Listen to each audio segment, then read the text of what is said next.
ناظرین کرام السلام علیکم ورحمۃ اللہ وبرکاتہ. میں ہوں آپ کا میزبان حافظ محمد طاہر قادری اور آپ دیکھ رہے ہیں IDS کے پلیٹ فارم سے بہت پیاری نشریات رحمت رمضان، جس کا خوبصورت سیگمنٹ قرآن کی دنیا. ناظرین کرام ہمارے ساتھ تشریف فرما ہے ہمارے اس پروگرام کی آن بان شان ہم سب کے پیارے حضرت علامہ مولانا مفتی سلمان احمد اظہری صاحب. السلام علیکم ورحمۃ اللہ وبرکاتہ. وعلیکم السلام ورحمۃ اللہ وبرکاتہ.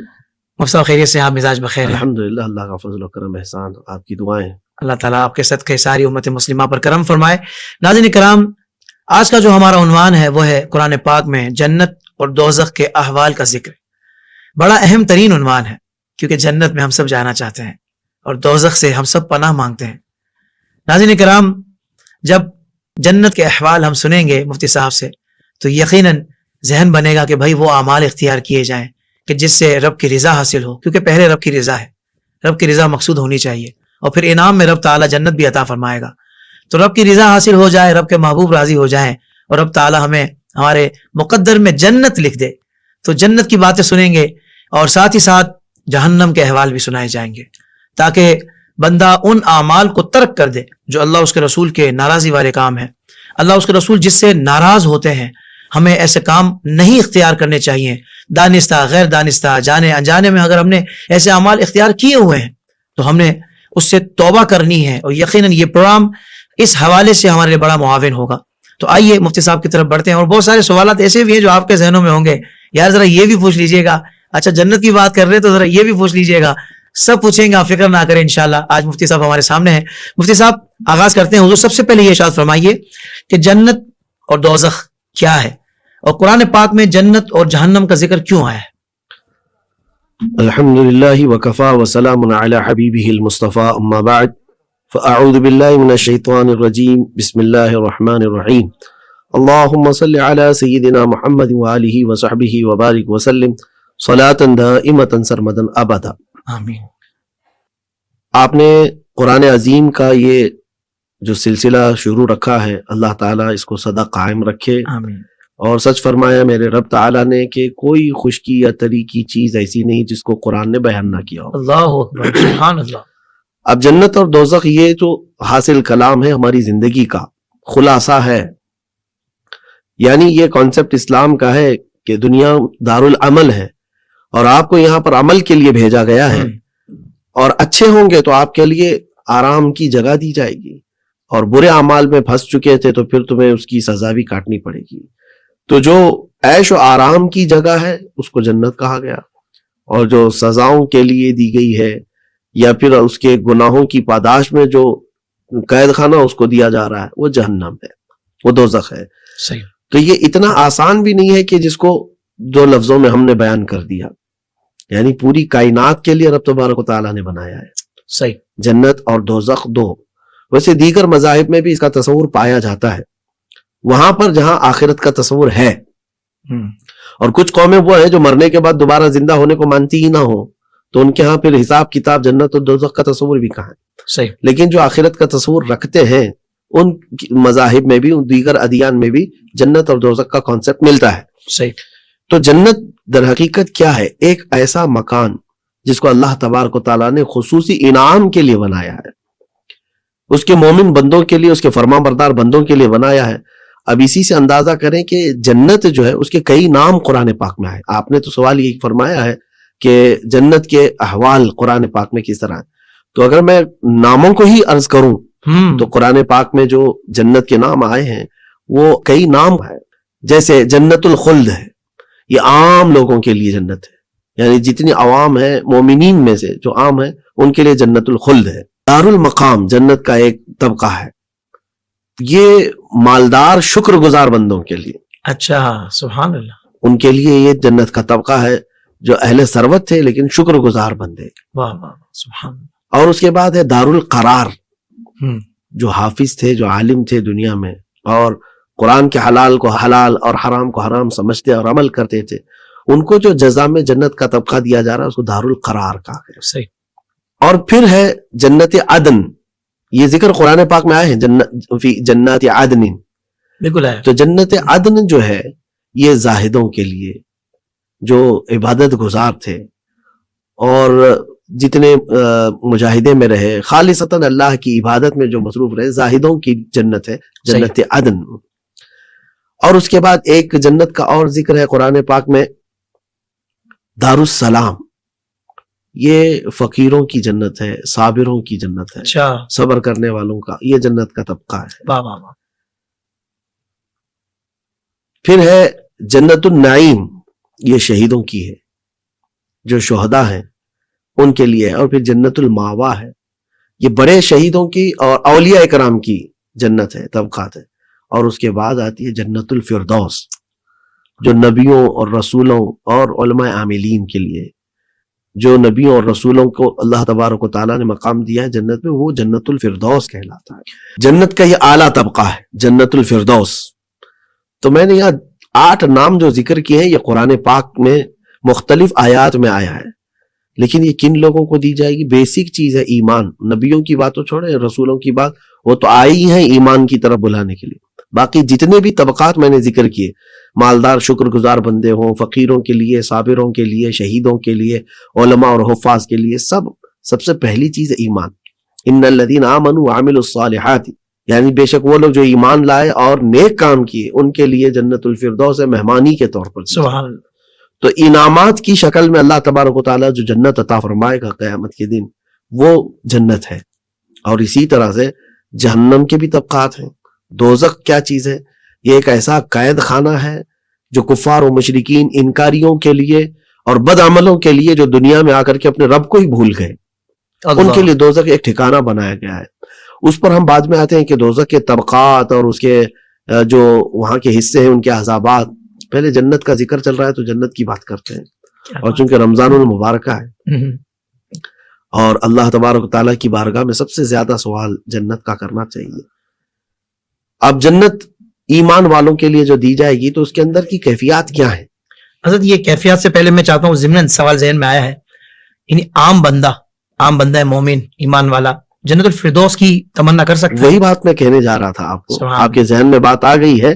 یہ رسول کریم صلی اللہ تعالیٰ علیہ وسلم نے فرمایا ہے اچھا کہ جب تم جنت مانگو تو جنت الفردوس مانگو. سبحان اللہ، سبحان اللہ. حضور پاک صلی اللہ علیہ وسلم نے فرمایا کیونکہ یہ جنت کا سب سے اعلیٰ طبقہ ہے نبیوں اور رسولوں کا، اور ہم تو وہ جنت مانگیں گے جہاں ہمارے مصطفیٰ ہوں. سبحان اللہ، سبحان اللہ. جہاں رسول کریم صلی اللہ علیہ وسلم. واہ واہ. اور حضور نے فرمایا کہ وہیں سے جنت کی نہریں بہتی ہیں، جنت کی ساری نہریں وہیں سے بہتی ہیں. جنت کے 8 الگ الگ ابواب، دروازے ہیں. یہ بھی حدیث کریمہ میں موجود ہیں کہ باب الریان جو روزے داروں کے لیے ہے، اور پھر نمازیوں کا ہے. یعنی اعمال صالحہ میں جو عمل ان کا غالب ہے قبولیت میں، اس بندے کو اس دروازے سے گزارا جائے گا. سبحان اللہ. اور جنت آدم علیہ السلام سے لے کر کے قیامت تک آنے والے مومنین کے لیے بنائی گئی ہے. اب اس سے اندازہ کریں. اچھا، آپ نے سوال ابھی آپ نے یہ فرمایا کہ وسعت اس میں نہیں ہے. جی، وسعت کے بارے میں اب میرے ذہن میں بات آ گئی، عرض کرتا ہوں. جنت میں جو سب سے آخر میں آنے والا بندہ ہوگا، اس کا بھی حدیث پاک میں ذکر ہے. سبحان اللہ. انبیاء کرام جا چکے ہوں گے، اولیاء کرام، شہیدان اعظام، صدیقین، صلحاء سب جا چکے ہوں گے، کیونکہ بہت سارے وہ ہوں گے جو دوزخ سے عذاب سہ کر کے پھر آ رہے ہوں گے. جی، کچھ کو تو سزائیں بھگت کر کے آنا ہے، کچھ بے حساب جنت میں جا چکے ہوں. اللہ. کچھ حساب کے بعد ان کو بنتی ہے جنت، تو وہاں بھیجا گیا ہوگا. صحیح. تو یہ جو سب سے اخیر میں جو جنت میں آئے گا، تو جیسی جنت میں داخل ہوگا دیکھے گا کہ سب کچھ فل ہے، سب براجمان ہے. جنتی جو بیٹھے ہوں گے اس کا بھی تذکرہ سورہ واقعہ میں موجود ہے. اللہ تبارک و تعالیٰ نے فرمایا ہے کہ والسابقون السابقون اولئک المقربون فی جنات النعیم ثلۃ من الاولین وقلیل من الآخرین علی سرر موضونۃ متکئین علیہا متقابلین. یعنی وہ دیوان لگے ہوں گے، چارپائیاں ہوں گی، اور آمنے سامنے بیٹھے ہوں گے ایک دوسرے کے، وہ خوشیوں میں بات کر رہے ہوں گے اور ٹیک لگائے بیٹھے ہوں گے مساجدوں پر. اللہ. یطوف علیہم ولدان مخلدون، وہاں پر جو ولدان ہیں، خدام ہیں، وہ ان کے آس پاس آ رہے ہوں گے، جا رہے ہوں گے، اور ان کو پیالوں میں جو ان کی خواہشات کے مطابق چیزیں ہوں گی وہ پیش کر رہے ہوں گے. یہ جنت میں بیٹھے ہوئے لوگوں کی کیفیت. تو آخری جنتی جو آئے گا جنت کے اندر، دیکھے گا سب محلات فل ہیں، سارے لوگ اپنے اپنی جگہوں پر بیٹھے ہوں تو حسرت سے دیکھ رہا ہوگا میری بھی کوئی جگہ ہوگی کہ نہیں ہوگی. اللہ اکبر. اب رحمان جب جنت اسے عطا کیا ہے تو جگہ تو ہوگی. تو وہ حیرت میں ادھر ادھر دیکھ رہا ہوگا تو رب تبارک و تعالیٰ کی طرف سے اس کو پوچھا جائے گا, اے میرے بندے تو چاہتا کیا ہے؟ کہا مولا تو نے جنت تو دے دیا, جگہ کہاں ہے میری؟ اللہ, جنت میں کہاں جاؤں؟ واہ. تو رب تبارک و تعالیٰ فرماتا ہے کہ تو بظاہر یہاں جو دیکھ رہا ہے سب بھری ہوئی ہیں جنت کی یہاں کیریاں محلات. اللہ تبارک و تعالیٰ اب اس سے فرماتا ہے کہ جس دنیا سے تو آیا ہے اس کے مثل 10 دنیا کے برابر کا ایک محل دے دوں. اللہ, اب تو اس کے وارے نہیں آ رہے. ایسا ہی. اور فرشتوں کو حکم ہوا کہ جس روئے زمین سے یہ آیا ہے اس پوری کائنات ارضی اس دنیا کے برابر کے 10 گنا بڑا محل اس بندے کو دیا جائے.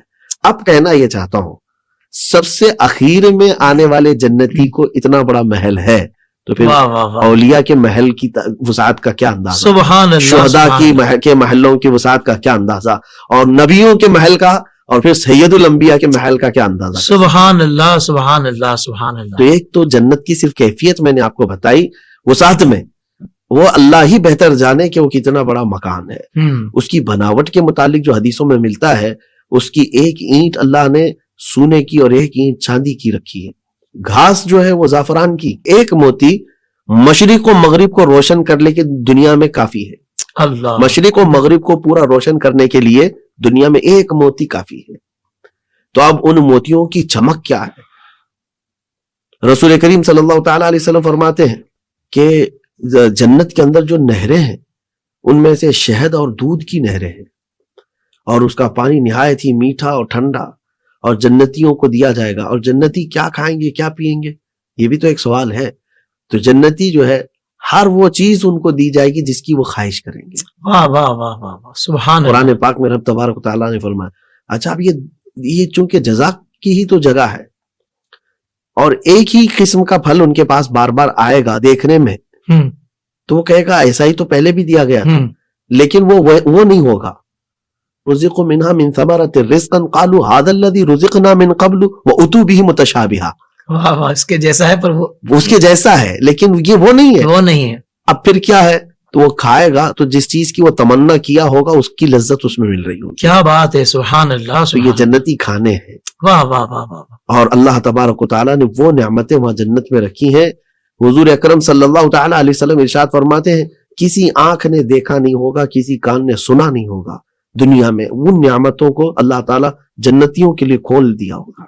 سبحان اللہ, سبحان اللہ. یہ مختصر سی چیزیں ہوئی جنت کے احوال کا ذکر. مفتی صاحب اب آپ نے اتنا کہا منہ میں پانی آ گیا ہے کتنے سی باتیں سن کر. تو اب یہ بھی بتا دیں کہ جنت کا حقدار کون ہوگا. بالکل, سب سے پہلی چیز میں نے آپ کو بتایا کہ ایمان شرط ہے. ایمان شرط. ایمان شرط ہے. اس کے بعد عمل صالح. ٹھیک ہے. اور اللہ تبارک و تعالیٰ کی بارگاہ میں جب عمل صالح قبولیت کے درجے پر ہو تو جنت کا حقدار ہے. سبحان اللہ. لیکن پھر بھی ہم یہی کہیں گے کہ اللہ تبارک و تعالیٰ کے فضل پر منحصر ہے, وہ جسے چاہے عطا کرے, لیکن ایمان والوں کے لیے, کیونکہ اس کا وعدہ ہے قرآن پاک میں کہ اس نے جہاں جہاں یہ فرمایا ہے کہ وہ جنت کس کے لیے ہے, وہ اللہ تبارک و تعالیٰ نے فرمایا ایمان والوں کے لیے ہے, متقین کے لیے ہے جنت. یعنی مطلب عمل صالح کرنے والا بندہ ہو, بہت اس کی خدمت خلق کے بڑے بڑے ادارے ہوں, NGOs ہوں, مگر ایمان والا نہیں ہے تو جنت میں داخل نہیں ہو پائے گا. جنت میں نہیں جائے گا, کیونکہ بیسک چیز ہے اس کے لیے, بنیادی چیز ہے ایمان کا ہونا. اللہ اکبر. ایمان ہے تو پھر جنت میں جانے کے امکانات بہت ہیں, کیونکہ برے اعمال کی سزا کبھی تو ختم ہوگی. کیونکہ میرے آقا صلی اللہ علیہ وسلم فرماتے ہیں جس کے دل میں رائی کے دانے کے برابر بھی ایمان ہوگا میں اس کو دوزخ سے نکال کر کے لاؤں گا اور جنت کی طرف لے جاؤں گا. اللہ اکبر. لیکن ایمان ہو, ایمان ہونا شرط ہے. اچھا مفتی صاحب, جنت میں جیسے آپ نے بتایا کہ بے شمار نعمتیں ہوں گی, تو اسی طرح جنت میں حوروں کے حوالے سے بھی کافی سنا گیا ہے. تو جنت میں پہلے سب سے پہلے بتائیے کہ حوریں یہ کیا ہے کانسیپٹ ہے جنت میں؟ بہت اچھا سنا ہے آپ نے, اور سننا بھی چاہیے ایمان. اللہ حوروں کا کانسیپٹ ہے, اور اس کو آج کے کچھ شیاطین جو ہے وہ مذاق میں لیتے ہیں. جی جی. حالانکہ ابصرائیں ہیں, دوسرے مذاہب میں بھی اس کا تصور موجود ہے. مومنین کو جو ہے انعام کے طور پر وہاں جو عورت دی جائے گی حور, اس کو کہا گیا وحور عین, قرآن پاک میں ان کا ذکر آیا ہے. صحیح. اور وہ نہایت ہی حسن و جمال والی, خوبصورت, اب یہ کوئی تعداد فکس نہیں ہے کہ 70 ہے 60 ہے، لیکن اللہ تبارک و تعالیٰ کی طرف سے اس کو انعام میں دی جائیں گی. اب لوگ یہ کہتے ہیں کہ مردوں کو یہ چیز عورتوں کی خواہش دلائی جا رہی ہے. یہاں پر یہی تو ساری باتیں کی جاتی ہیں کہ جنت میں حوروں کی خواہش ان کو دلا کر کے ورغلایا جاتا ہے، ایسا ہے ویسا ہے. نہیں، ہم نے تو ساری نعمتوں کا ذکر کیا، سبحان اللہ، دیگر ساری نعمتوں کا بھی ذکر کیا. اور ان نعمتوں میں اب دیکھیں، کیونکہ حدیث پاک میں یہ بھی ہے، دنیا کی سب سے اچھی چیز کیا ہے پتہ ہے؟ سب سے عمدہ چیز، حضور پاک صلی اللہ علیہ وسلم فرماتے ہیں پورے دنیا کے سامانوں میں سب سے بہترین سامان کچھ ہے تو نیک بیوی کا مل جانا ہے. اللہ اکبر. نیک عورت کا ملنا تمہارے لیے آدھی دنیا ہے. تو ہر مرد کی ایک خواہش ہے، فطرت میں اس کے موجود ہے. تو رب تبارک و تعالیٰ جنت میں جانے کے بعد تو یہ نعمتیں کئی گنا بڑھا کر کے اس کو عطا کر رہا ہے. مجھے یہ بتائیں کہ جتنے اعتراض کرنے والے ہیں، کیا وہ ایک اچھی عورت یہاں نہیں ڈھونڈ رہے؟ اپنی زندگی گزارنے کے لیے کوئی خاتون تو ڈھونڈ رہے ہوں گے، اور ان کے پاس تو لسٹ ہوگی کہ ایسی چاہیے ویسی چاہیے. خوبصورتی کو اگر بالا طاق رکھیں تب تو ہر ایک کی خواہش تو یہ ہوتی ہے کہ نیک سیرت تو ہو، میرے دل کی ٹھنڈک بنے، آنکھوں کی ٹھنڈک بنے. یہ تو خواہش ہر ایک کی ہے. تو یہاں تم ڈھونڈ ڈھونڈ کر کے تھک جاتے ہو اور پتہ نہیں گھر میں کیا آ جائے. لیکن رب تبارک و تعالیٰ جنتیوں کو جو دے گا وہ تو انعام کے طور پر حسن میں بھی اعلیٰ، خلق میں بھی اعلیٰ. واہ واہ واہ. وہ جنتی حوریں اسے عطا کی جائیں گی. ان کے حسن و جمال کو دنیا والے تصور بھی نہیں کر سکتے. کیا بات. تو یہ کانسیپٹ تو ہے. اس میں جو مصطفیٰ کہا جاتا ہے کہ بھئی مردوں کو 70 حوریں ملیں گی، تو یہ عورتوں کو کیا ملے گا؟ یہ سوال کافی وائرل ہے. بالکل، عورتوں کو حق بنتا ہے یہ سوال کرنا، اور یہ سوال آپ کا نہیں ہے اور آج کی عورتوں کا نہیں ہے. جنہوں نے جنت کی ہمیں بشارت دی ہے اس رسول پاک صلی اللہ علیہ وسلم سے ہی سوال ہو گیا. کیا بات ہے. واہ واہ واہ. کیا آپ ہی بتائیں آقا کہ عورتوں کے لیے کیا ہے؟ تو اب ہم بتاتے ہیں آپ کو جواب کیا ملا ہے. عورت کے لیے دیکھیں، مرد کی طرح کثرت کی خواہش نہیں ہے کہ مرد کے لیے ایک سے زیادہ اگر عورتیں ہو گئیں تو نہ دنیا میں اس کو عیب ہے بلکہ اس کی فطرت کے مطابق سمجھا گیا. عورت کے لیے یہ عیب ہے ایک سے زیادہ کا ہونا، اور عیب جنت میں نہیں دیا جائے گا. کیا بات ہے. واہ واہ. کوئی بھی عیب والی چیز جنت میں اس کو نہیں دی جائے گی. عورت کے لیے سب سے بڑا اعزاز کیا ہے کہ اس کا شوہر بادشاہ کے مقام پر ہو. عورت ہمیشہ ملکہ بن کر رہنا چاہتی ہے. بہت اچھا. صحیح ہے. اچھا، عورت کو اور ایک دوسری اس کی فطرت ہے، وہ ملکہ بن کر کے رہنا چاہتی ہے. آپ دنیا کے کسی بھی کونے پر جائیں، عورت کی جو فطرت ہے نا، طبیعت ہے نا، وہ آپ ایک ہی طرح کی پائیں گے کہ وہ عمر جتنی بھی ہو جائے اس کی، بڑھاپا بھی جو ہے، وہ جوان دکھنا پسند کرتی ہے. خوبصورتی اس کی کمزوری. ایسا ہی ہے.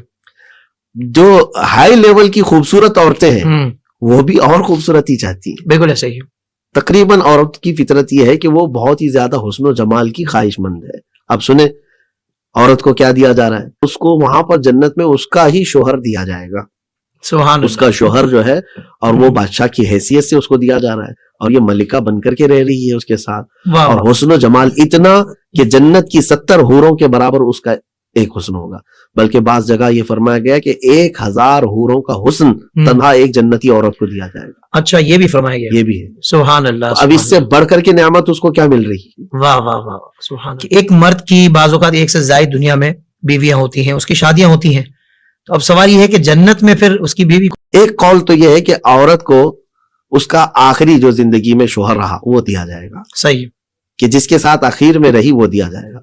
ایک قول یہ ہے کہ ان شوہروں میں اگر اس کے 2 ہوئے تھے یا 3 ہوئے تھے دنیا میں، سب سے زیادہ اخلاق والا اور سب سے زیادہ جو اس سے محبت کرتا تھا وہ اس کو جنت میں دیا جائے گا. واہ واہ. اور تیسرا قول یہ ہے کہ اس عورت کو ہی اختیار دیا جائے گا، جس کے ساتھ تو رہنا چاہے وہی تیرا بادشاہ ہے. واہ واہ. زبردست. سبحان اللہ. تو عورت کو یہ جو اختیارات جنت میں دیے جا رہے ہیں، واہ واہ واہ، تو اس سے بڑھ کر کے اس کو نعمت کیا ہے کہ دنیا میں تو اس کے پاس اتنے اختیارات نہیں ہیں. واہ واہ. عورت کو اس کی سوچ سے زیادہ ملتا ہے جنت میں.